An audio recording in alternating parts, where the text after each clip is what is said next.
我们今天公布了这个今年首例的本土伤寒的个案，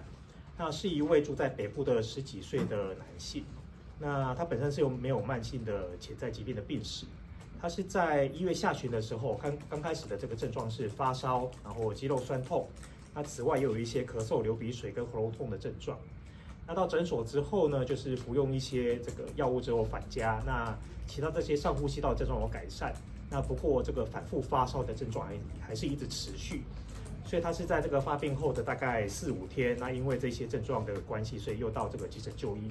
那在急诊的时候是发现他的血液检查是有感染的迹象。那后来也因为这个血液培养有培养出伤寒杆菌，所以才确诊了这个伤寒。目前他大概住院大概10天左右那现在还是在这个住院治疗当中。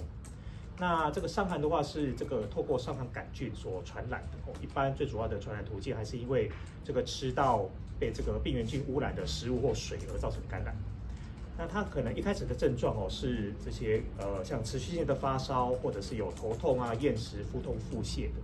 那不过如果没有经过适当的治疗的话，有可能有发生这个肠穿孔、肠出血的风险。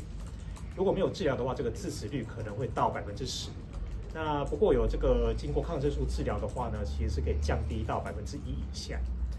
那最主要还是因为它的感染的这个途径还是因为经过食物跟水所引起的，所以这个我们呼吁就是说，如果要避免伤寒的感染的话，当然很重要的是一个个人的卫生像是在这个吃东西之前啊，然后或者是在这个如厕之后都要这个注意要洗手。那此外呢，这个饮食部分呢，也要避免生食生饮有这个食物的话，还是要彻底的煮熟，